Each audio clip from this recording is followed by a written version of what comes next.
Hello friends, मेरा नाम जयप्रकाश शर्मा है। आत्रेय ब्रदर्स चैनल में आपका हार्दिक स्वागत है। दोस्तों, आज का विषय है काहल योग। दोस्तों, काहल योग क्या होता है और ये किस तरीके से जन्म कुंडली में बनता है और इस योग से क्या बेनिफिट होता है, इस वीडियो के जरिए हम देखेंगे।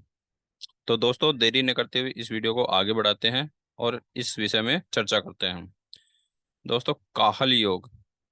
काहल योग जब किसी जातक की कुंडली में चतुर्थेश व नवमेंश के मालिक एक दूसरे के साथ केंद्र के भाव में हो या केंद्र में एक दूसरे हो, तो ऐसे में लग्नेश काफी बली हो तो काहल योग बनता है। काहल योग का निर्माण होता है। यह योग व्यक्ति को साहस देता है और वह व्यक्ति हर काम को जुनून के साथ पूरा करने में विश्वास रखता है। यह लोग काफी धनी होते हैं और पूरा जीवन सुख समृद्धि के साथ बिताते हैं। यह है काहल योग की परिभाषा। अब काहल योग हम कुंडली में किस तरीके से देखते हैं, इस वीडियो के जरिए हम देखते हैं। दोस्तों, जैसे आपके सामने एक कर्क लगन की जन्म कुंडली है। ठीक। अब इस जन्म कुंडली के अंदर हमें काहल योग देखना है। काहल योग कहाँ बन रहा है, किस तरीके से बन रहा है, तो वो इस वीडियो के जरिए हम देखेंगे। तो दोस्तों, सबसे पहले इस जन्म कुंडली में आपको सबसे पहला काम ये करना है काहल योग निकालने के लिए कि लग्नेश कौन है। जैसे इस कुंडली का लग्नेश कौन है? 4 नंबर कर्क राशि। कर्क राशि का स्वामी कौन है? चंद्रमा। तो चंद्रमा की सबसे पहले स्थिति देखनी है कि चंद्रमा बली है या नहीं है। यानी चंद्रमा योग कारक है, और योग कारक है तो वो किस पोजीशन पे बैठा है, यानी वो कितना बलशाली है। एक होता है कि चंद्रमा बैठा है लेकिन उसकी डिग्री है 0, 1 या 29, 30। तो ये होता है कि वो बलहीन हो जाता है। तो उस कंडीशन में इस योग का निर्माण तो होता है, लेकिन इस योग से मिलने वाले परिणाम जो मिलने चाहिए वो नहीं मिल पाते हैं। तो सबसे मेन चीज है कि लग्नेश को बली होना बहुत जरूरी है। कई बार कंडीशन क्या होती है कि चंद्रमा जो लग्नेश है वो मारक कंडीशन में होता है। मार्ग कंडीशन का मतलब कि वो किसी नीच राशि में बैठ जाता है। नीच राशि में बैठने के बाद में वो मार्ग हो जाता है, वो अपना प्रभाव नहीं दे पाता, सही प्रभाव नहीं दे पाता। और उसी कंडीशन में अगर काहल योग बन रहा है तो उस योग का कोई भी फल नहीं मिलेगा, यानी वो विफल हो जाएगा। तो ऐसी कंडीशन में सबसे पहले लग्नेश को बली होना सबसे जरूरी है। उसके बाद बात करते हैं कि लगने से 4 नंबर भाव, 1, 2, 3, 4,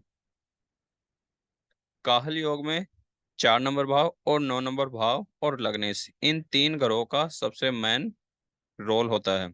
तो 4 नंबर भाव, 4 नंबर भाव में कौन सा राशि बैठी है, उस राशि का स्वामी कौन है। जैसे इसमें कुंभ राशि बैठी है, कुंभ राशि का स्वामी कौन है? शुक्र देव बैठे हैं। तो शुक्र देव केंद्र में होनी चाहिए। केंद्र में कहीं पे भी हो, लेकिन केंद्र में होनी चाहिए।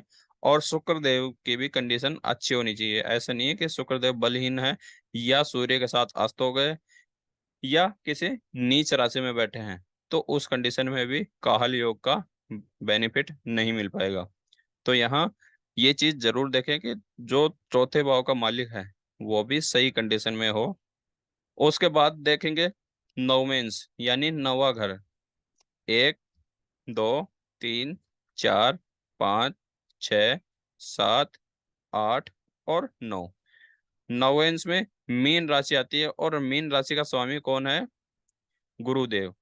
अगर चतुर्स और नवमांश दोनों के अगर जो स्वामी हैं, अगर वो केंद्र में बैठे हैं, केंद्र के किसी भी घर में बैठे हैं, भले एक साथ बैठे हैं या अलग अलग बैठे हैं, तो यहाँ कंडीशन एक देखनी है कि या तो दोनों ग्रह के बीच में 1, 4, 7, 10, या तो दोनों साथ में बैठे हो तो भी चलेगा, या बैठे हो चौथे भाव में, जहां एक ग्रह बैठा है उससे ठीक चौथे भाव में दूसरा ग्रह हो, या एक ग्रह जहां बैठा है। जैसे हम बात करते हैं 4 नंबर भाव। 4 नंबर भाव का स्वामी कौन है?